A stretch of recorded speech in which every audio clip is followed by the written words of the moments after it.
Hi everyone, good morning. நீங்க கேட்டுட்டு இருக்கிறது ஸ்கோர் கிளவரின் டெய்லி எடிட்டோரியல் அனாலிசிஸ் பாட்காஸ்ட். என் பேரு Malar and I am an English language expert from Score Clever.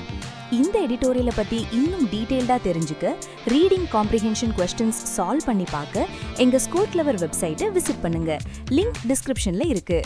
இந்த எடிட்டோரியல்ஸ்ல இருக்கிற இம்பார்ட்டன்ட் வொக்காபுலரிஸோட பிரீமியம் PDF உங்களுக்கு ஃப்ரீயா வேணும்னா எங்க ஸ்கோர் கிளவர் டெலிகிராம் சேனல்ல ஜாயின் பண்ணிக்கோங்க. அதோட லிங்க்கும் டிஸ்கிரிப்ஷன்ல இருக்கு. நான் எக்ஸ்பிளைன் பண்ணும்போது உங்களுக்கு புரியலனா ஃபீல் ஃப்ரீ டு பாஸ் பண்ணி அந்த சென்டென்ஸை அனலைஸ் பண்ணுங்க. புரிஞ்சதுக்கு அப்புறம் முடிஞ்சா அந்த சென்டென்ஸை 2 தடவை கொஞ்சம் சத்தமா படிச்சு பாருங்க. பிகினர்ஸ் இப்படி பண்ணீங்கன்னா ஒரு 6 monthsல உங்க இங்கிலீஷ் நாலேஜ்ல ஒரு டிராஸ்டிக் இம்ப்ரூவ்மெண்ட்டை பாப்பீங்க. ஓகே, வாங்க இன்னைக்கான ஃபர்ஸ்ட் எடிட்டோரியல்குள்ள போகலாம். Today's first editorial title is Selective Outrage on Supreme Court and NCERT Textbook. தேர்ந்தெடுக்கப்பட்ட சீற்றம் உச்ச நீதிமன்றம் மற்றும் NCERT பாடப்புத்தகம் குறித்து. And the subtitle is The Judiciary Seems Quick to Take Offense Only When It Sees Itself Under Attack. நீதித்துறையானது தன் மீது தாக்குதல் நடத்தப்படுவதை காணும்போது மட்டுமே விரைவாக கோபப்படுவதாக தெரிகிறது. Let's get into the editorial. The Supreme Court bench that took up the NCERT Class 8 Social Science textbook case might have overreacted. NCERT Class 8 சமூக அறிவியல் textbook கேஸை விசாரித்த உச்சநீதிமன்ற பெஞ்ச் ஒருவேளை அளவுக்கு அதிகமாக ரியாக்ட் செய்திருக்கலாம் when it saw the critical references to the judiciary as a deep-seated conspiracy.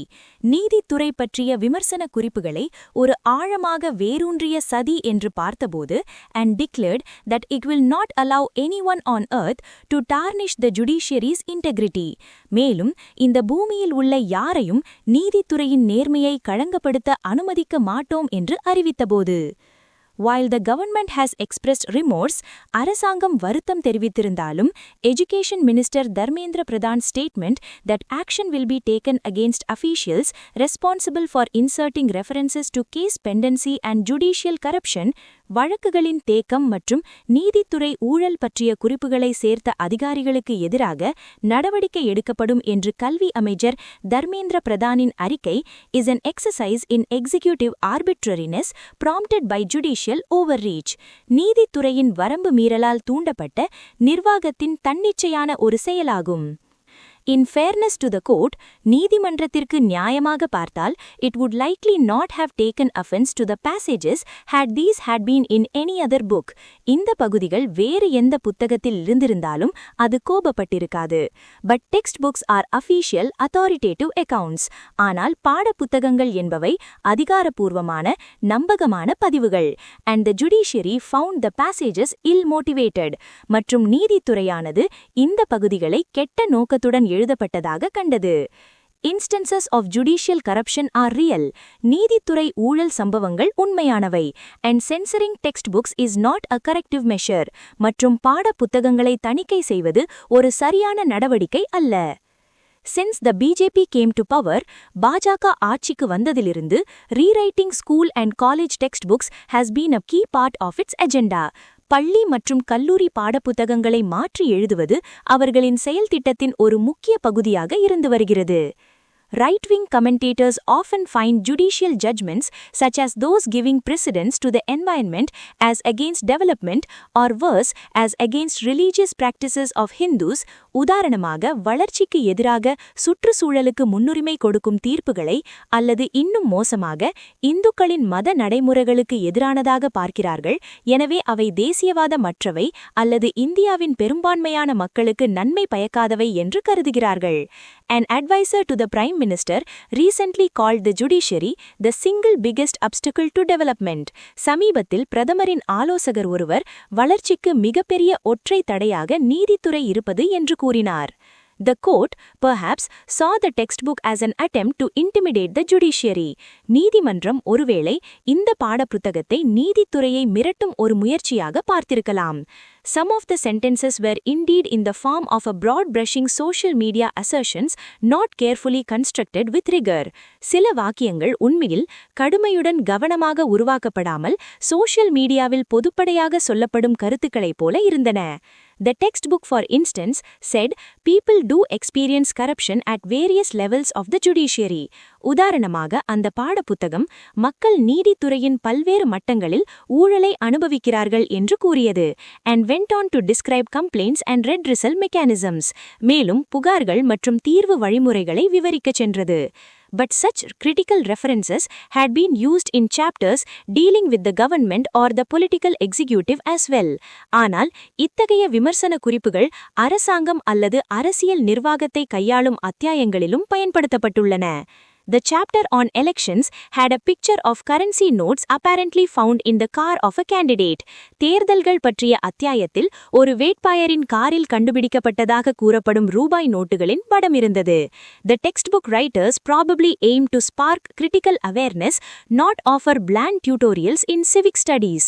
பாடப்புத்தக எழுத்தாளர்கள் வேறுவேளை விமர்சன விழிப்புணர்வை தூண்டுவதை நோக்கமாக கொண்டிருக்கலாம், குடிமையியல் படிப்புகளில் சுவாரஸ்யமற்ற பாடங்களை வழங்குவதல்ல. But as with other textbooks, there are problematic passages. ஆனால் மற்ற பாடப்புத்தகங்களைப் போலவே இதிலும் சிக்கலான பகுதிகள் உள்ளன. The many history chapters uncritically valorize medieval Hindu kingdoms. பல வரலாற்று அத்தியாயங்கள் இடைக்கால Hindu ராஜ்யங்களை விமர்சனமின்றி பெருமைப்படுத்துகின்றன. And portray their struggle to retain power as rightful resistances to Muslim rule. மற்றும் அதிகாரத்தை தக்கவைத்துக் கொள்வதற்கான அவர்களின் போராட்டத்தை முஸ்லிம் ஆட்சிக்கு எதிரான நியாயமான எதிர்ப்புகளாக சித்தரிக்கிறது. Wars for plunder and territorial expansion have always been part of history. கொள்ளை மற்றும் பிரதேச விரிவாக்கத்திற்கான போர்கள் எப்போதும் வரலாற்றின் ஒரு பகுதியாகவே இருந்தன. And they did not begin with Muslim invaders. அவை முஸ்லிம் படையெடுப்பாளர்களுடன் தொடங்கவில்லை.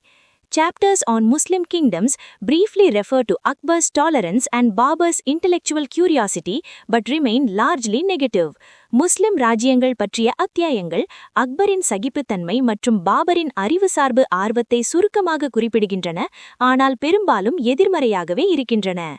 The chapter on penury under British rule and Mughal era wealth is not balanced. British ஆட்சியின் கீழ் இருந்த வறுமை மற்றும் முகலாய கால செல்வம் பற்றிய அத்தியாயம் சமநிலையற்றதாக இருக்கிறது. The problem is not that the textbook selectively targets the judiciary, it is that the judiciary selectively targets certain portions. பிரச்சனை என்னவென்றால் பாடப்புத்தகம் நீதித்துறையை தேர்ந்தெடுத்து குறிவைக்கிறது என்பது அல்ல, நீதித்துறையானது சில பகுதிகளை மட்டும் தேர்ந்தெடுத்து குறிவைக்கிறது என்பதுதான். இந்த எடிட்டோரியலோட டோன் கிரிட்டிக்கல், அதாவது விமர்சன ரீதியானது. ஆசிரியர் உச்சநீதிமன்றத்தின் ஓவர் ரியாக்ஷனையும் என்சிஆர்டி பாடப்புத்தகத்தில் இருக்கிற சில சிக்கலான பகுதிகளையும் ஒரு சேர விமர்சிக்கிறார்.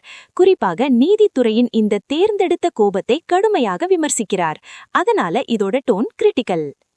ஓகே கைஸ், ஒரு சின்ன break. vocabulary, idioms and phrases, phrasal verbs இதெல்லாம் மெமரைஸ் பண்றதுக்கு ரொம்ப கஷ்டப்படுறீங்களா? கவலையை விடுங்க. கூகுள் பிளே ஸ்டோர்ல இருக்கிற எங்க ஸ்கோர் கிளவர் ஆப்பை உடனே டவுன்லோட் பண்ணுங்க. எங்க ஆப்ல இருக்கிற ஒரு யூனிக் லேர்னிங் டெக்னிக் மூலமா நீங்க ஒரு தடவை படிச்சாலே போதும், வாழ்க்கையில மறக்கவே மாட்டீங்க. அப்படியே இந்த புது பாட்காஸ்ட் முயற்சி பத்தி உங்க ஃபீட்பேக்கை கமெண்ட்ல சொல்லுங்க. இந்த மாதிரி ஒரு பாட்காஸ்ட்டை உருவாக்க நிறைய எஃபர்ட் தேவைப்படுது. சோ உங்க சப்போர்ட் எங்களுக்கு ரொம்ப முக்கியம். ப்ளீஸ் லைக் பண்ணுங்க, உங்க ஃப்ரெண்ட்ஸ் கூட ஷேர் பண்ணுங்க, and மறக்காம சப்ஸ்கிரைப் பண்ணுங்க. ரைட், வாங்க இப்போ செகண்ட் எடிட்டோரியலை பார்க்கலாம். The second editorial title is Imperial War on the War Against Iran. ஏகாதிபத்திய போர், ஈரானுக்கு எதிரான போர் குறித்து. And the subtitle is American and Israeli thuggery has no place in the international system. America மற்றும் இஸ்ரேலிய ரவுடித்தனத்திற்கு சர்வதேச அமைப்பில் இடமில்லை. Let's begin. Donald Trump came to the White House promising to end America's endless wars. Donald Trump அமெரிக்காவின் முடிவில்லாத போர்களை முடிவுக்கு கொண்டு வருவதாக உறுதியளித்து வெள்ளை மாளிகைக்கு வந்தார். That promise now lies in ashes in West Asia. அந்த வாக்குறுதி இப்போது மேற்கு ஆசியாவில் சாம்பலாக கிடக்கிறது. The far-right Republican, who, along with Israeli Prime Minister Benjamin Netanyahu, launched an all-out war against Iran on February 28, தீவிர வலதுசாரி குடியரசுக் கட்சியாளரான அவர் இஸ்ரேலிய பிரதமர் பெஞ்சமின் நேதன்யாகுவுடன் சேர்ந்து பிப்ரவரி 28 அன்று ஈரானுக்கு எதிராக ஒரு முழுமையான போரை தொடங்கினார். and killed its supreme leader Ayatollah Ali Khamenei கொன்றார். has proved to be one of the most reckless warmongers ever to occupy the Oval Office. Oval அலுவலகத்தை அலங்கரித்தவர்களில் மிகவும் பொறுப்பற்ற போரை தூண்டுபவர்களில் ஒருவராக அவர் தன்னை நிரூபித்துள்ளார். Blood is on the hands of these two men. இந்த 2 மனிதர்களின் கைகளிலும் ரத்தம் படிந்துள்ளது. One, a mercurial hard nationalist who is turning America into a rogue superpower, and the other an expansionist ethno-nationalist wanted for war crimes by the International Criminal Court. திரு Trump பதவியிலிருந்த 13 மாதங்களில் குறைந்தது 7 நாடுகளில் குண்டு வீசியுள்ளார். Under Mr. Netanyahu, Israel has operated far outside the boundaries of international law. திரு நேத்தன்யாகுவின் கீழ் Israel சர்வதேச சட்டத்தின் எல்லைகளுக்கு அப்பாற்பட்டு செயல்பட்டுள்ளது. Iran has responded with missile and drone attacks targeting Israeli and American bases in the Persian Gulf and Jordan. பாரசீக வளைகுடா மற்றும் ஜார்டனில் உள்ள இஸ்ரேலிய மற்றும் அமெரிக்க தளங்களை குறிவைத்து ஈரான் ஏவுகணை மற்றும் ஆளில்லா விமான தாக்குதல்களுடன் பதிலடி கொடுத்துள்ளது. That risks widening the war. இது போரை விரிவுபடுத்தும் அபாயத்தை ஏற்படுத்துகிறது. Tehran has also announced the closure of the critical Strait of Hormuz.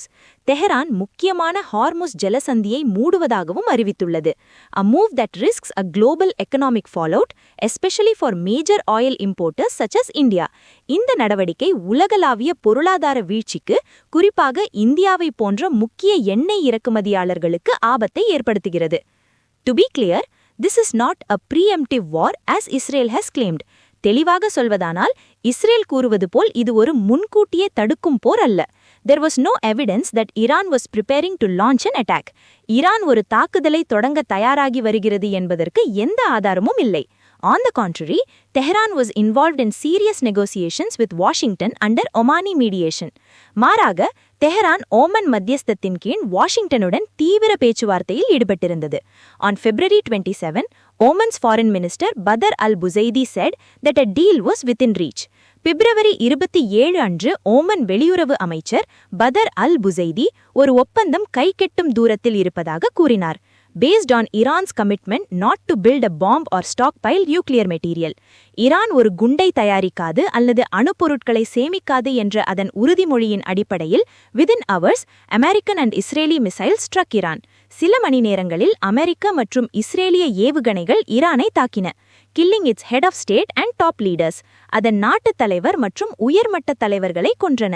This is not the first time that diplomacy has been overtaken by force. நுட்ப சக்தியால் முறியடிக்கப்படுவது இது முதல் தடவை அல்ல. In 2018, Mr. Trump single-handedly sabotaged the 2015 nuclear agreement. 2018 Thiru Trump தனிச்சையாக 2015 அணுசக்தி ஒப்பந்தத்தை நாசமாக்கினார்.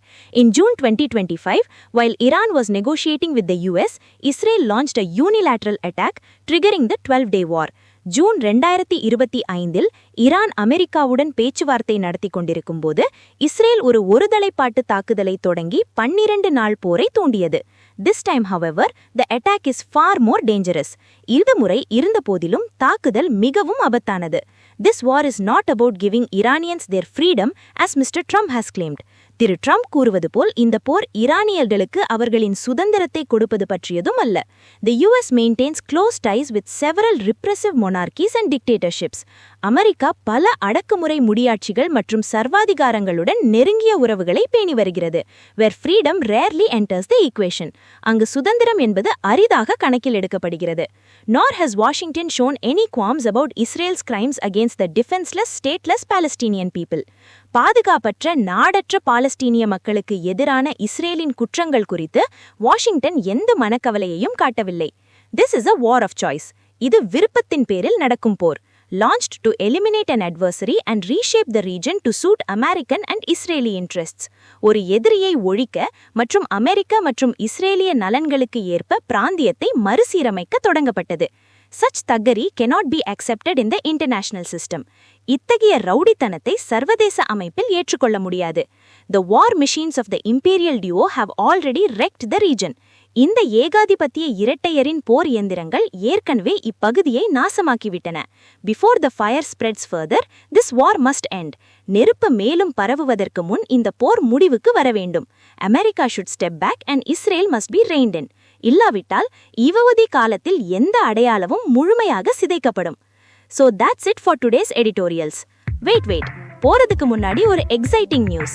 Daily ராத்திரி 7 மணிக்கு எங்க டெலிகிராம் சேனல்ல நடக்கிற எடிட்டோரியல் vocab லீக்ல கலந்துக்கோங்க.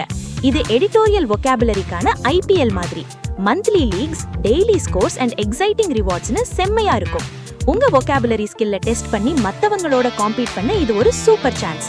சோ மறக்காம எங்க டெலிகிராம் சேனல்ல ஜாயின் பண்ணி vocab லீக்ல பார்ட்டிசிபேட் பண்ணுங்க. ஜாயினிங் லிங்க் டிஸ்கிரிப்ஷன்ல இருக்கு. I will see you all tomorrow with 2 new editorials. This is Malar from Score Clever signing off. Bye bye. Take care.